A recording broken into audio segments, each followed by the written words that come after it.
আসসালামু আলাইকুম। Hello viewer, তোমরা সবাই কেমন আছো?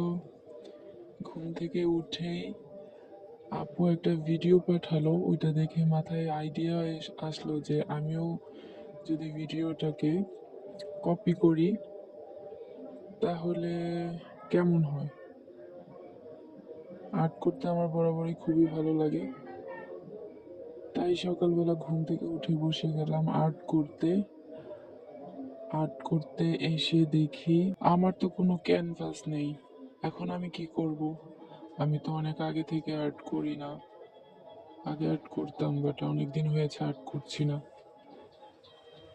তো এখন ক্যানভাস ছাড়া কিভাবে করব? যে আপুটার ভিডিও দেখেছিলাম, আপু ক্যানভাসের মধ্যে আর্টটি করেছিল। তো ভাবলাম আমার একটি পেড খাতা আছে, ওইটাতেই করে দেখি কেমন হয়। যেই ভাবা সেই কাজ, পেডের মধ্যে আর্ট করা শুরু করে দিয়েছি। আপুর মতো হয়তো বা এতটা ভালো করতে পারিনি, তবে আলহামদুলিল্লাহ করার চেষ্টা করেছি। অবশ্যই সবাই জানাবেন ভিডিও দেখে আমার আর্টটি কেমন লাগলো। ভালো লাগলে অবশ্যই লাইক কমেন্ট শেয়ার করবেন, যেন পরবর্তীতে এই টাইপের ভিডিও আরও করতে পারি এবং আপনারা আমার ভিডিওগুলো দেখতে পারেন।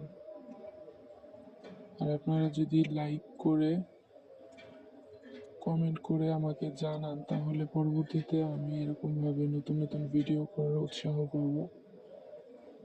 আমার কাছেও খুবই ভালো লাগবে, ছোটবেলার মতো আবার ফিরে যাব। আর্ট করার যে একটা ফিলিংস, সেই ফিলিংসে প্রতিদিন। যদি আমার ভিডিওগুলো ভালো লাগে অবশ্যই আমাকে জানাবেন। আমি সবুজ এবং টিয়া কালার দুইটা শেড দিয়ে পাতাটি রং করেছি, আর হচ্ছে গোল্ডেন কালার দিয়ে একটু ডিজাইন করে নিচ্ছি।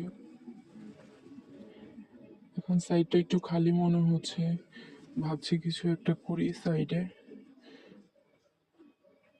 তো আবার হলুদ এবং টিয়া রং একসাথে মিক্সড করে হচ্ছে নতুন একটা কালার তৈরি করছি, একটু লাইট একটা সবুজ কালার। তারপর হচ্ছে সাইডে একটু পাতা দিয়ে দিচ্ছি যেন ফুল কাভারেজ মনে হয়, সেই জন্য। পাতাগুলো দিতে গিয়ে একটু ভালো লাগছিল না, তারপরও ভাবলাম কাজটা যখন শুরু করেছি কমপ্লিট করে নেই। তো আমার আর্ট করা প্রায় কমপ্লিট হয়ে গেছে। সবাই ভালো থাকবেন। আসসালামু আলাইকুম, আল্লাহ হাফিজ, টাটা।